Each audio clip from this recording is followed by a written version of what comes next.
Hello सभी को नमस्कार भाइयों मेरा। और मेरा नाम विशाल यादव है और हम अपने नंबर सिस्टम मतलब संख्या पत्ती के बारे में आपको बता रहे थे। तो संख्या पत्ती में दोस्तों काफी कुछ करा दिया है, केवल 2-3 वीडियो में ही मैं इसको खत्म करने की कोशिश करूंगा। तो दोस्तों आज हम अपने नंबर सिस्टम में बात करेंगे सक्सेसिव रिमाइंडर बेस्ड क्वेश्चन, जो हमारे क्रमिक रूप से शेषफल बचता है उसके बारे में हम क्वेश्चन की बात करेंगे। ठीक है भैया।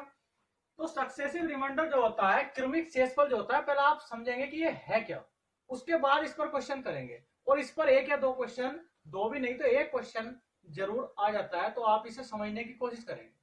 क्लियर है भैया। तो बात करते हैं सक्सेसिव रिमाइंडर। तो भैया मान लीजिए मेरा कोई एग्जाम्पल है कि किसी संख्या को 4 और 5 से, वो आपसे बोलेगा किसी संख्या को लगातार 4 और 5 से भाग देने पर क्रमशः आपके 1 और 4 शेष बचते हैं, 1 और 4 शेष बचते हैं, तो वह संख्या बताओ। तो बात समझेंगे। मैं ये कहना चाहता हूं, वो आपसे कहता है कि किसी संख्या को 4 और 5 से भाग देने पर, किसी संख्या को 4 और 5 से भाग देने पर क्रमशः 1 और 4 शेष बचता है, तो वह संख्या बताओ। भैया मैंने आपको बताया था सूत्र, अगर हमें संख्या निकालनी होती है तो भाज्य बराबर भाज्य गुणा भागफल प्लस शेषफल होता है। अब यदि मैं लास्ट क्वोशेंट मतलब अंतिम भागफल, अगर मैं अंतिम भागफल 0 मान लेता हूं तो संख्या कैसे निकाल लेंगे? 0 गुणा 5, 0 प्लस 4, 4 आ गया, फिर 4 चौक 16 और 1 17। तो मेरे पास जो वो संख्या आई वो कितनी आई भैया? 17 आई। तो मैं ये कह सकता हूं कि मेरे पास वो संख्या कितनी है? 17 है। अब एक बात समझेंगे इसमें, मैंने तो लास्ट क्वेश्चन अंतिम भागफल 0 मानना है, लेकिन आपके जो एग्जाम में क्वेश्चन आता है वो 1 मान कर देता है। बात समझ रहे हैं? आपके जो एग्जाम में क्वेश्चन आज तक आए हैं तो वो 1 मानकर आए हैं, 1 लेकिन वो गलत है। अगर आप इसके डीपली अंदर जाने की कोशिश करेंगे क्वेश्चन के बारे में, तो भैया यहाँ हमारा अंतिम भागफल 0 ही माना जाता है, तब क्वेश्चन होते हैं। लेकिन एग्जाम में जो क्वेश्चन आते हैं वो अंतिम भागफल 1 मानकर आते हैं। आप इसको ऐसे भी कर सकते हैं, किसी संख्या को 4 और 5 से भाग देने पर 1 और 4 शेष बचता है, तो अंतिम भागफल 1 मान लो। तो आपका एग्जाम में क्वेश्चन आता है, उस बेस पे मैं आपको बता रहा हूँ। अंतिम भागफल 1 मान लिया मैंने, तो 5 का ना 5 और ये प्लस कर देते हैं, तो 5 4 9 हो गया। फिर इनकी गुणा कर देंगे तो 9 चौक 36, फिर इसको प्लस कर देंगे तो 36 और 1 37। तो भैया हमारी वो संख्या कितनी आई? 37 आई। अगर मैं लास्ट भागफल 1 मानता हूं तब। एग्जाम में जो क्वेश्चन आता है वो 1 मानकर ही आता है, वैसे 0 माना जाता है, ये गलत है। लेकिन एग्जाम में जो क्वेश्चन आ रहे हैं वो इस पैटर्न पर आ रहे हैं, लास्ट भागफल 1 मानकर आते हैं। क्लियर है? इतनी सी बात समझ में आई। तो आपसे संख्या पूछेगा, इस क्वेश्चन में और कुछ भी पूछ सकता है। और कुछ क्या पूछेगा आपसे? मान लो ये संख्या है, तो आपसे ये भी कह सकता है कि इस संख्या को 5 और 4 से भाग देने पर क्रमशः क्या शेषफल बचेंगे। ठीक है, तो क्या करेंगे? 5 और 4 से भाग देने पर, तो भैया 5 से 17 को भाग दिया, हमारा क्या करेगा? 5 दिया 15, कितना शेष बचा? 2 शेष बचा। उसके बाद जो भाग देनी होती है वो ऐसा भाग देनी होती है भागफल को, तो हम वो बोले 5 और 4 से भाग देने पर, अब 4 से भैया 3 में तो भाग जाएगा नहीं, तो हमारा क्या शेष बचेगा? 3 शेष बचेगा। तो मैं ये कह सकता हूँ क्रमशः कितने शेष बचे मेरे पास? 2 और 3 शेष बचे। ये था आपका सक्सेसिव रिमाइंडर, मतलब आपको क्रमिक रूप से शेषफल देगा कि लगातार किसी संख्या से भाग देने पर, इतने इतने से भाग देने पर क्रमशः इतना इतना शेष बचता है, तो वह संख्या बताओ। क्लियर है भैया? इतनी सी बात समझ में आई। आप अगर 37 को भी भाग देते हो तो भी 2-3 आएंगे। देख लीजिए, 5 से यदि हमने 37 को भाग दी तो 5 सत्ते 35, तो हमारे पास कितना शेष बचा? 2। फिर हमें, मैंने बताया था भागफल को भाग देना होता है, और कितने से भाग दे रहे थे? 4 से। तो 4 से 7 को भाग दे दोगे, 4 का ना 4, तो भी कितना शेष बचा? 3। तो भी क्रम से कितने शेष बचे? 2 और 3 ही शेष बचे। क्लियर है? आई इतनी सी बात समझ में? अब मैं इस पर जब आपको क्वेश्चन कराऊंगा तो आपको खुद पता चल जाएगा हाँ किस प्रकार क्वेश्चन आता है।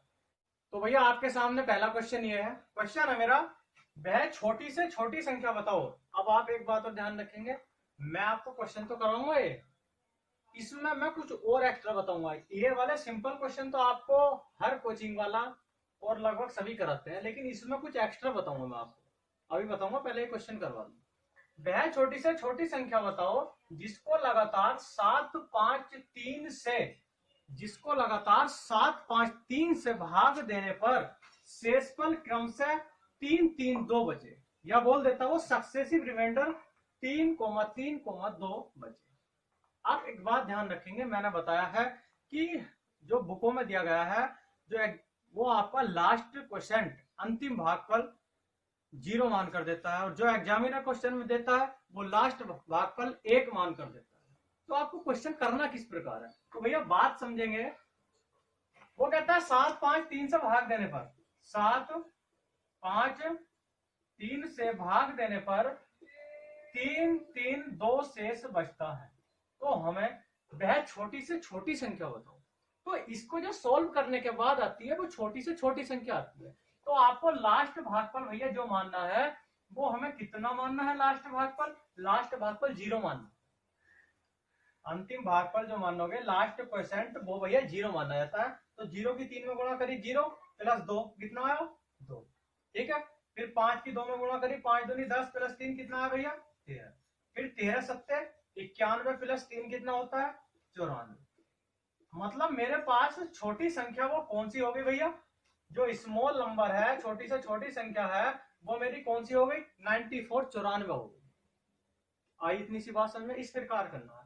लेकिन अगर आपको इसने क्वेश्चन तो सब करा देगा, लेकिन अगर आपको इसमें भी कोई बड़ी संख्या देने लगे भैया, बड़ी से बड़ी संख्या पूछने लगे, बड़ी से बड़ी नहीं, अगर पूछने लगे 1000, 2000 के बीच बताओ या चौथे नंबर की बड़ी संख्या बताओ, तो क्या करना होता है। तो अगर कोई भी संख्या आपको ऐसे क्वेश्चन में निकालनी है, कोई भी संख्या ऐसे क्वेश्चन में निकालनी है, तो इसको मैं शॉर्ट फंडा बता रहा हूं। आपको एलसीएम निकालना है। एलसीएम किसका 7, 5, 3 से भाग देने पर, 7, 5, 3 से भाग देने पर उसका एलसीएम निकाल लेंगे, या उसका कोई वो संख्या अगर बड़ी पूछेगा तो उसका कोई मल्टीपल होगा जिसको मैंने के मान लिया, और plus smallest number, small number. ये बात ध्यान रखें। मतलब ये है आपकी छोटी से छोटी संख्या तो ये सोल्व करके आ गई, लेकिन इसमें ही कोई, अभी आपके क्वेश्चन कराऊंगा पता चल जाएगा, इसमें ही कोई बड़ी संख्या पूछने लगे तो आपको निकालना ये है एनी नंबर, मतलब कोई भी संख्या निकालनी है तो एलसीएम इसका 7, 5, 3 का, या उसका कोई मल्टीपल गुणा के मान लिया मैंने उसको, plus small number. Small number कितना है भैया मेरे पास, जो भी संख्या का सोल्व करने के बाद आएगा स्मॉल नंबर छोटी संख्या, तो 94 उसको ऐड कर देंगे। क्लियर है। तो मेरे पास क्या भैया वो संख्या आ जाएगी।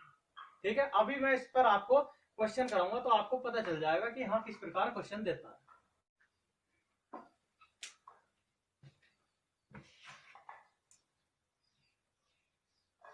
तो भैया आपके सामने क्वेश्चन ये है, क्वेश्चन है मेरा 1000 से 1200 के बीच वह संख्या बताओ जिसको लगातार 8, 7, 6 से डिवाइड करने पर या भाग देने पर क्रम से 5, 4, 3 शेष बचे, या सक्सेसिव रिमाइंडर 5, 4, 3 शेष बचे। क्लियर, ये मेरा क्वेश्चन है। एक बात और बताऊं मैं छोटी सी आपको, कभी भी यदि आपको एग्जाम में क्वेश्चन कैसा भी आए, आपको इंग्लिश आती है या नहीं आती, अगर आपको क्या करना, हिंदी और इंग्लिश में दोनों में क्वेश्चन पढ़ना। अगर आपका हिंदी भाषा में पढ़कर क्वेश्चन हो रहा है तो ठीक है, लेकिन अगर नहीं होता तो भैया ध्यान रखेंगे आपको इंग्लिश लैंग्वेज में भी क्वेश्चन पढ़ना है। कभी कभी भैया क्या होता है मेरे प्यारे विद्यार्थियों, आपका हिंदी में क्वेश्चन समझ में नहीं आता, इंग्लिश में आ जाता है। जैसे आप बोलते हैं कंपटीशन हार्ड हो गया, कंपटीशन की तैयारी करो, ये वो। कंपटीशन का मतलब कम से कम 60% स्टूडेंट को नहीं पता होता, लेकिन क्या कंपटीशन बोल देते हैं। तो इसलिए ध्यान रखेंगे, कभी कभी जो इंग्लिश हिंदी में क्वेश्चन ना हो उसे इंग्लिश में कर लिया करो, मतलब इंग्लिश में लैंग्वेज में पढ़ लो तो समझ में आ जाता है। ठीक है, बाकी आपकी इच्छा है, आप हिंदी में पढ़ कर सकते हो अगर होता है तो। भैया मेरा क्वेश्चन है 1000 से 1200 के बीच, तो मुझे क्या करना, पहले तो छोटी से छोटी संख्या निकाल लूंगा। भैया अपना फंडा अपनाएंगे जो मैंने अभी आपको बताया था। वो कहता है क्रमशः 8, 7, 6 से भाग देने पर कितना शेष बचता है 5, 4, 3। मैंने बताया था भैया लास्ट भागफल कितना मानेंगे अपनी तरफ से 0, तो 6, 0 वो सॉरी 6 गुणा 0 0 प्लस 3 3, 7 के 21, 21 प्लस 4 25, और भैया 25 अट्ठे 200 और प्लस 5, तो मेरे पास कितनी संख्या हो गई वो 205 है। मतलब वह छोटी से छोटी संख्या कौन सी है वो 205 है, जिसको लगातार 8, 7, 6 से डिवाइड करने पर क्रम से 5, 4, 3 शेष बचता है। क्लियर है। लेकिन उसने हमसे छोटी से छोटी थोड़ी पूछी है, उसने पूछी भैया 1000 से 1200 के बीच। अब आप फंस गए, लेकिन मैं फंसने नहीं दूंगा। मैंने अभी बताया था एनी नंबर निकालना हो, कोई अगर बड़ी संख्या पूछने लगे तो क्या करेंगे, एलसीएम। भैया एलसीएम किसका, मैंने अभी बताया था, जो भी आपका दिया हो 8 7 6 से भाग दे रहे ना, या उसका कोई मल्टीपल प्लस स्मॉल नंबर बताया था अभी। तो आप एलसीएम 8 7 6 का एलसीएम क्या होगा, 2 चौक 8, 2 तिया 6, 4 तिया 12, 2 24 7 168। अरे 24 7 168 होते हैं, तो हमारे पास एलसीएम कितना हुआ 68, 168। और इसका कोई मल्टीपल होगा जिसको मैंने के मानना था, प्लस स्मॉलेस्ट नंबर कितना भैया 205। एक बात और ध्यान रखेंगे, के कभी भी निगेटिव नहीं होगा, के कभी भी निगेटिव नहीं होगा, बात ध्यान रखेंगे। के कभी भी ऋणात्मक माइनस में नहीं होगा, ये आप ध्यान रखेंगे। तो आपसे 1000 से 1200 के बीच पूछी है, तो इसका मैंने इसलिए एलसीएम निकालने के बाद के को मल्टीपल मान लिया, इसका कोई गुणक मान लिया। मान लीजिए मैं 2 से पूछता हूँ, 2 का कोई पहाड़ा है, तो मैं इसमें 2 के लिख दूं, तो अगली जो संख्याएं आएंगी, यदि मैं के की जगह 1 रखता हूँ तो 2 का ना 2, यदि के की जगह 2 रखता हूँ तो 2 दूनी 4, तभी तो हमारी संख्याएं बढ़ती चली जाती है। इसलिए के को मल्टीपल कहते हैं, जो उस संख्या के रूप में आगे चलता चला जाता है। ठीक है, तो हमसे पूछिए 1000 से 1200 के बीच, तो आप सीधा सीधा आजमाए 160 की यदि मैं 4 बार गुणा करता हूँ तो 16 चौका 64, 640 प्लस 205, तो भी मेरा 1000 से ऊपर नहीं आएगा। लेकिन अगर मैं के की वैल्यू 5 रख देता हूँ, तो 5 से 40 का 0, हासिल 4, 5 6 30, 4 34 का 4, हासिल 3, 5 लिखा 5 3 8, और मेरे पास 205। तो भैया ऐड करने के बाद कितना आया 5 4 8 2 10। तो मेरे पास जो ऐड करने के बाद संख्या आई वो कितनी आई 1045। तो आपकी वो संख्या 1000 से 1200 के बीच कौन सी होगी, जिसको आप लगातार इतने से भाग देने पर क्रम से 5 4 3 से बचता है 1045 हो गई। ऐसे क्वेश्चन कोई कराता नहीं है जो छोटे लेवल में पढ़ाता, लेकिन क्वेश्चन ऐसे भी आने लग गए हैं। तो ये छोटे मोटे क्वेश्चन तो कर लेते हैं, तो मैंने आपको बता दिया ये भी किस प्रकार निकालना है, और अगर बड़ा क्वेश्चन दे तो भी आपको किस प्रकार करना है। क्लियर है भैया, आशा करता हूँ समझ में आ गया होगा। वीडियो पॉज करके देख सकते हैं जिसको समझ नहीं आया। अब मैं इसमें नेक्स्ट क्वेश्चन पर चलता हूँ। तो दोस्तों आपके सामने नेक्स्ट क्वेश्चन ये है। नेक्स्ट क्वेश्चन है मेरा, जब एक संख्या n है, कोई भी संख्या है n है, को लगातार 3,5 से भाग देने पर शेष क्रम से या सक्सेसिव रिमाइंडर 2,4 आता है, तो उसी संख्या को 10 से भाग देने पर क्या शेष है।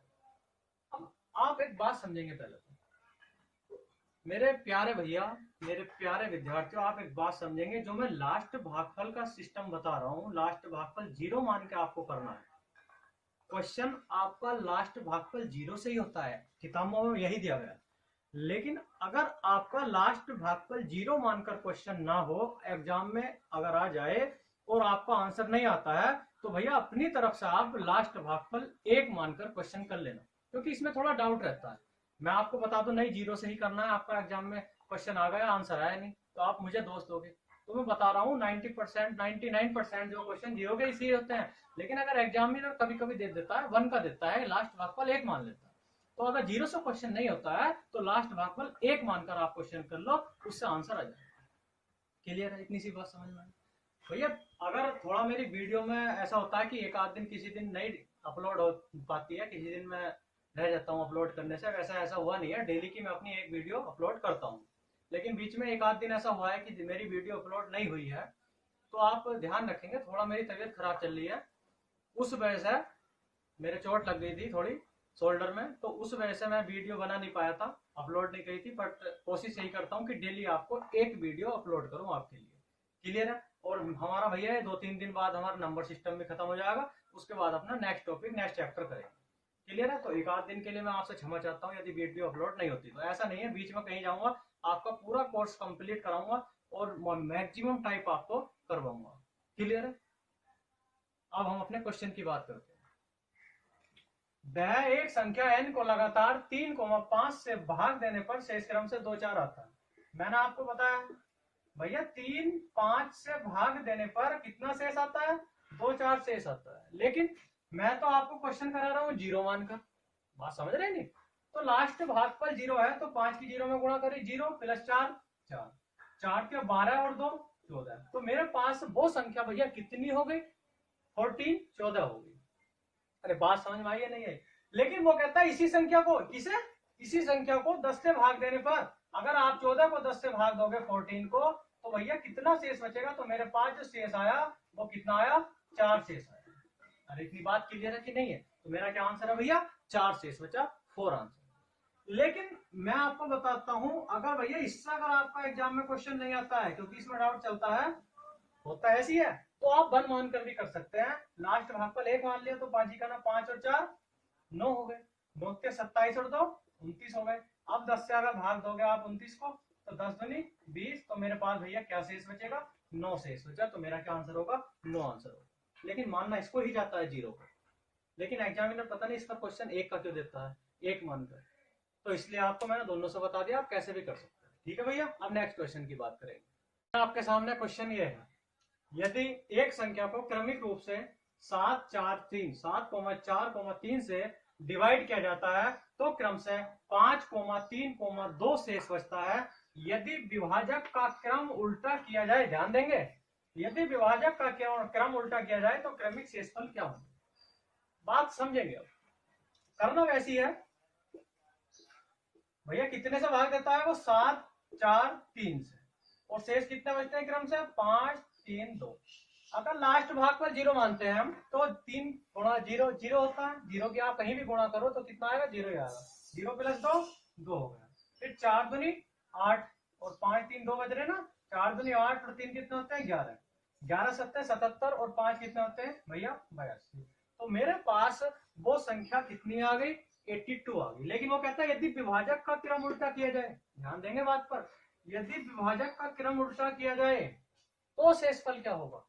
भैया इसी संख्या को भाग देना है, आप डायरेक्ट भी कर सकते हैं, अलग अलग भी कर सकते हैं, आपकी इच्छा है। इसी वो कहता है विभाजक का क्रम, मतलब विभाजक हम किससे भाग दे रहे थे, 7 4 3 से। वो कहता है विभाजक का क्रम उल्टा किया जाए, मतलब उल्टा करोगे तो कितना हो जाएगा, 3 4 7 हो जाएगा। इस बात पर ध्यान देंगे, यदि विभाजक का क्रम उल्टा किया जाए, मतलब उल्टा कर दोगे तो आप किससे भाग देनी है, 3 4 7 से भाग देनी है। तो आप इसे काट लेंगे, कितना जाएगा, 27 या 81, 27 या 81। तो भैया मेरा कितना शेष बचेगा, 1। अब आप इसे देंगे 4 6 24, तो आपके पास कितना शेष बचा, 3। अब आपका 7 का पहाड़ा 0 इसमें जाएगा नहीं, तो आपका कितना शेष बचेगा, 6 शेष बचेगा। 7 का 6 में डिवाइड थोड़ी होता है, तो 6 ही तो शेष बचेगा, तो 6 शेष बचा। तो मेरे पास क्रम से जो शेष बचे, तो भैया वो कितने बचे, 1,3,6 शेष बचे। तो ये मेरा आंसर है। भैया आपके सामने क्वेश्चन मेरा ये है, 13 से विभाजित एक संख्या एक शेष छोड़ती है। क्वेश्चन वैसी है, हल्की सी लैंग्वेज घुमा दी, और ये आपको मैंने शुरू में बता दिया, आपको घूमने की जरूरत नहीं है। मैंने आपको बता दिया, यदि आप किसी संख्या को भाग देते हैं आपका सक्सेसिव रिमाइंडर में, तो आप दोबारा किसे भाग देते हैं, उसके भागफल को भाग देते हैं। तो ये बात मैंने आपको बता दी है, तो इसमें घूमने की जरूरत नहीं है, अगर उसने लैंग्वेज भी आपकी घुमा दी है तो। वो कहता है 13 से डिवाइड एक संख्या एक शेष छोड़ती है, इस प्रकार जो भागफल प्राप्त होता है उसे 5 से डिवाइड किया जाता है तो हमें शेष 3 मिलता है। भागफल को ही तो डिवाइड करते हैं, बताया था ना अभी। इस प्रकार 5 से डिवाइड किया जाता है, भागफल को 3 शेष मिलता है, तो 42 से डिवाइड करने पर क्या शेष मिलेगा, सब बातें बता रखी हैं। क्वेश्चन में कुछ नहीं है, जैसा क्वेश्चन करवाया है ऐसी क्वेश्चन आपका ये। तो हम इसको करेंगे भैया, हम इसको करते हैं। तो आप 13 से डिवाइड करता है, वो कहता है 13 से डिवाइड करते हैं तो कितना शेष छोड़ो, 1, और उसके भागफल को मतलब फिर 5 से डिवाइड करते हैं तो कितना शेष छोड़ा, 3। तो मेरा लास्ट भागफल कितना है, 0। तो 5 को गुणा 0 0 0 प्लस 3 3, तो 13 × 39 और 1 40। मतलब मेरे पास भैया वो छोटी संख्या कौन सी हो गई, 40 हो गई, 40 हो गई। वो कहता है 42 से भाग देने पर, मतलब 42 से ही तो भाग दोगे आप इस संख्या को 40 को, तो कितना शेष बचेगा। क्या 42 से 40 में भाग जाता है, नहीं जाएगा ना। तो मेरे पास जो शेष बचेगा वो भैया कितना बचेगा, 40 ही शेष बचेगा। तो मेरा आंसर कितना होगा, 40 होगा। क्लियर है, आशा करता हूँ इतनी सी बात समझ में आई होगी। चाहे आप अलग अलग भाग करके कर सकते हैं, चाहे आप इस प्रकार भाग करके कर सकते हैं, आपकी इच्छा है। इस पर एक क्वेश्चन आता है, और ये तो लैंग्वेज घुमा दिया, ऐसा क्वेश्चन कम से आता है, लेकिन आपको पता होना चाहिए। जैसे मैंने इससे पहला क्वेश्चन कराया था, ऐसे क्वेश्चन आ जाते हैं, और भैया लास्ट भाग में 0 मान के ही क्वेश्चन किए जाते हैं, इसमें डाउट नहीं है। लेकिन अगर ये क्वेश्चन का आंसर ना आए तो 1 मानकर कर लेना, आंसर आ जाएगा। क्लियर है। तो भैया छोटे छोटे क्वेश्चन थे, बड़ा क्वेश्चन भी मैंने एक आपको करवाया है। अगर आपकी बड़ी संख्या पूछता है, अगर आपसे पूछ लेता 4 अंकों की बड़ी संख्या बताओ, तो आप 4 अंकों में ढाल लेते हैं उसको, के की वैल्यू मान लेते हैं। 5 अंकों की पूछता तो के की वैल्यू मान लो कुछ बड़ी, आप 5 अंकों में ढाल लो। क्लियर है। तो मैंने कोशिश की है आपको हर टाइप का क्वेश्चन करवाने की। इजी क्वेश्चन तो आपको किताब में भी मिल जाएंगे। ठीक है भैया। तो कोशिश करेंगे आप इसको ढंग से समझने की, अच्छे से समझने की। यदि उसके बाद भी नहीं समझ में आता तो कमेंट में बताएं मुझे, दोबारा मैं आपको बताऊंगा। और भैया स्वस्थ रहें, अच्छे रहें, आशा करता हूँ, और पढ़ते रहें लॉकडाउन में अपने घर ही। अगर समझ में आता है तो मेरे प्यारे विद्यार्थियों, लाइक, सब्सक्राइब और शेयर वीडियो को करते रहें। अब हम नेक्स्ट टाइप के साथ नेक्स्ट वीडियो में आपको मिलेंगे। Okay, bye.